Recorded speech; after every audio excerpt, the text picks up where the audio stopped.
What's going on, fellas? Welcome back to the channel, man. It's your boy, codename Agent Danger. And check it out, man. For today, I wanted to give you guys a list of characters that you should ideally be considering for the 2 free 6-star selectors that we're going to be getting as a part of the countdown to the 4-year anniversary from Marvel Future Fight, because these are actually very rare and very valuable if you are a new player or even an intermediate player that doesn't have a really developed roster, right? So I want to give you guys about 15 to 20 different characters that you should ideally be considering. This time around, we're only getting 2, and at the end of the month, we're going to be getting a tier 2 selector that allows you to choose any character from 1 star and bring them immediately to tier 2. So keep that in mind, boys. You definitely want to make sure you log in every single day, because these are actually once a year type of events. Like, the login events are generally very good, but these are the best that we generally get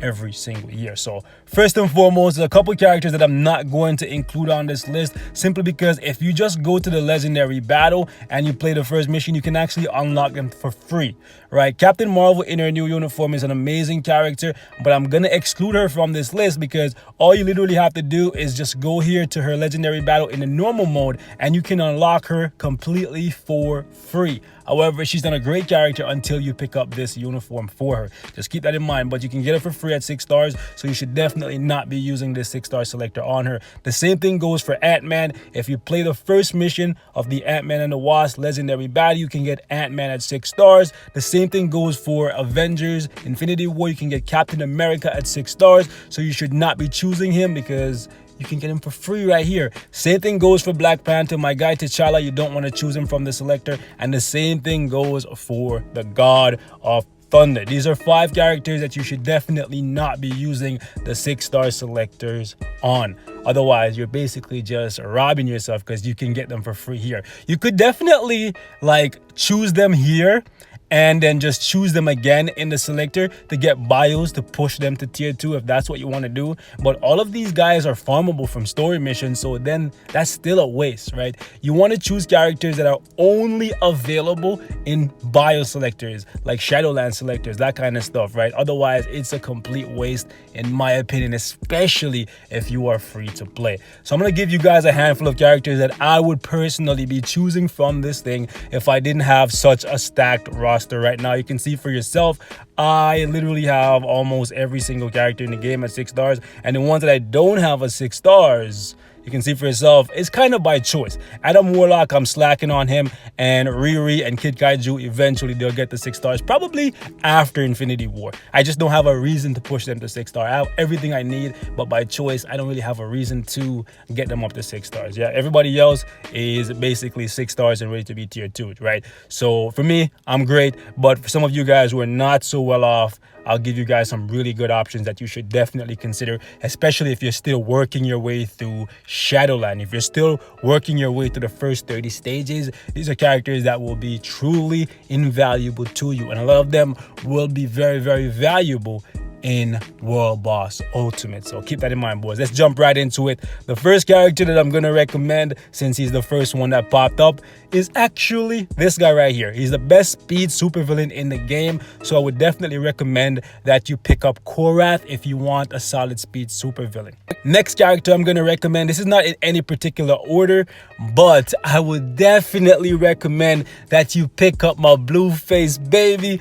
If you guys don't know, I absolutely love Minerva. She's a solid character without the uniform, but with her uniform, which I still have to get the mythic, she's an absolute monster. She's the best tier 2 combat character in the game, right? She is freaking awesome. So if you need a solid combat supervillain, she is definitely an amazing choice. You will not regret it, right? Even if you don't have the uniform, she'll still be solid, but if you pick up the uniform, oh my goodness, she's gonna blow your mind, no pun intended. Seriously, she's awesome.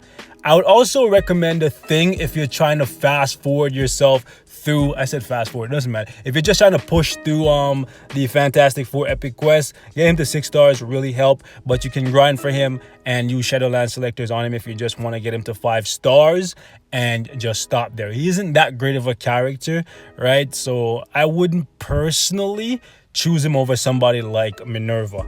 Not a chance. Johnny though, Johnny is a beast. One of the best blast characters in the game. I absolutely love him. So much fun to play. Very good damage. Very, very good survivability. I would highly recommend you get him and get him to tier 2. He will not disappoint.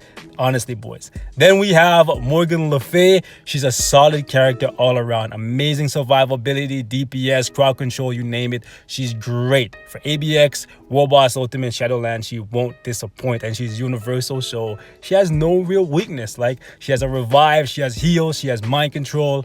Honestly, she has summons to pull aggro. She's a great character. Not too many people are talking about her right now. The only downside to the character is that her DPS isn't like top tier, but she is still a fabulous character. Also, Iron Hammer. Honestly, the perfect mixture of Iron Man and Thor. He is a solid character, good survivability, good damage all around. Definitely would recommend that you guys pick him up if you can. Next up is Claw. He's a solid blast villain. He can also double as a support type. So if you need more support types, he gives you some crit damage, and he also can hold his own in Shadowland. I haven't really used him too much in War Boss Ultimate, so I can't personally speak to how much he can do for you there. But in Shadowland, he's actually very, very good. One of the best characters that you could possibly choose from this selector is actually Shuri. But honestly, if you don't have Shuri yet, you should definitely try to use the tier 2 mega selector that we're gonna get in a few days on her, right?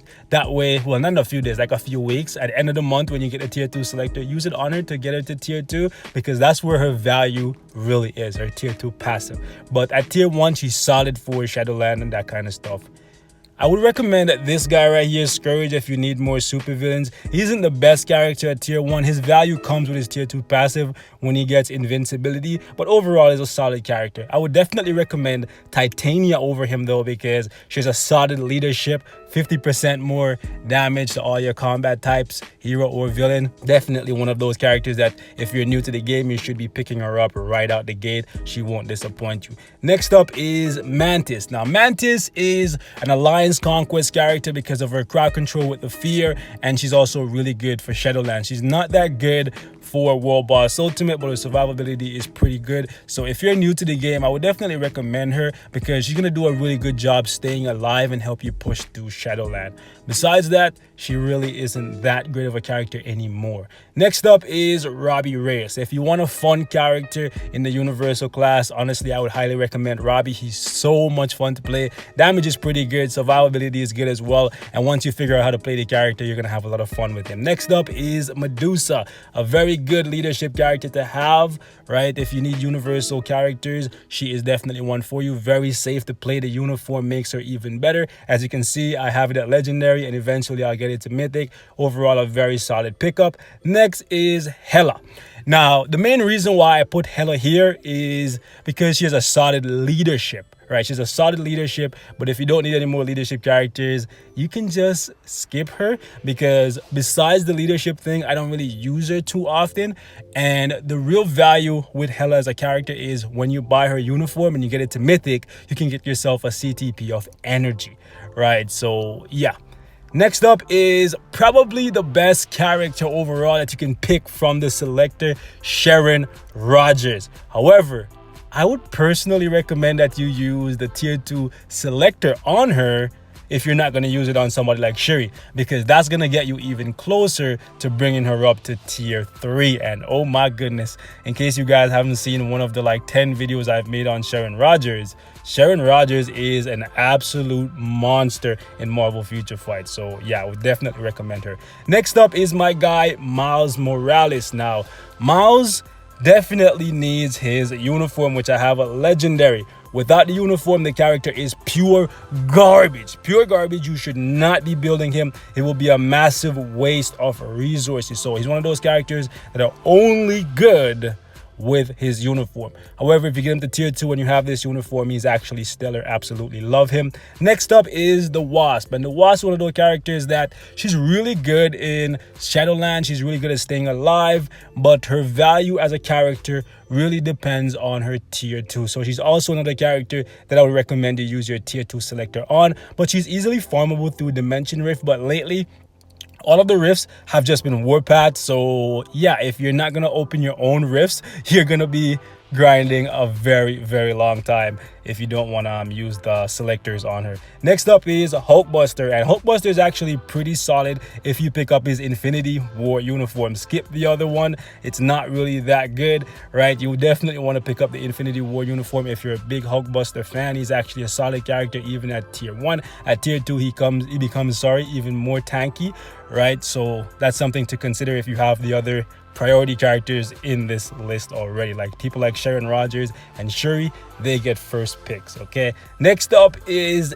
Anti-Venom, and the main reason I call him Anti-Venom, his name is Venom, but Venom is pure garbage, pure filth. It is so sad to say that his classic look is garbage and the Secret War uniform for this guy is garbage as well. His only value is with his Anti-Venom uniform, and although he's really good for Shadowland and he can do World Boss Ultimate and ABX, he is, in my opinion, one of the best strikers in the game, because when you pick up the Anti-Venom uniform, every time he pops in and uses his fourth skill, he drops these healing symbiotes, which you will see basically in 90% of my videos in World Boss Ultimate when I'm using characters that don't have good survivability. He's the key to allowing those characters to perform at a very high level. Like seriously, if you take away this uniform from Anti-Venom, he's pure garbage. And also, if you take this uniform out the game, a lot of the characters that do well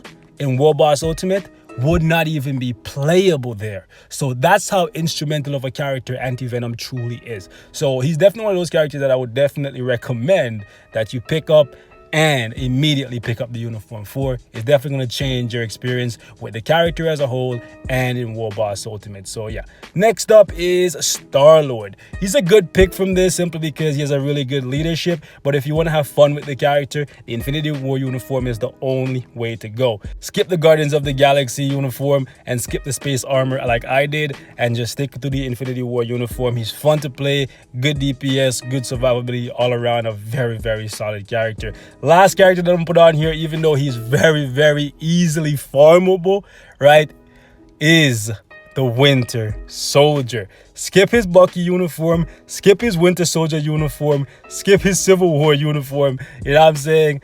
Go with the Infinity War uniform and you will have one of the best speed characters in the game, hands down. He's a freaking monster, for lack of a better word. He's a monster. Damage is very good, survivability is awesome. Overall, a very fun character to play. I haven't used him very much lately because I've just been having fun with the new characters, but that does not mean his value as a character has diminished. He's still an absolute badass, and this uniform right here is going to be one that will hold value for a very long time. So yeah, we're gonna wrap it up right here, man. Just wanted to give you my thoughts on these characters. There's a couple of the characters in here, like let's say a 6-star Heimdall will be really good. 6-star Bill Foster Giant Man would be really good for his leadership. And there's a couple others here, like for example Crystal, but you can farm like at least 30 bios for her a day, right? From the new phase epic quest mission and from her special mission, so you should ideally not be using your selector on her. Ancient One is really good, so you could use it on him, but you could easily just grind him from the Doctor Strange mission. A lot of the characters that I included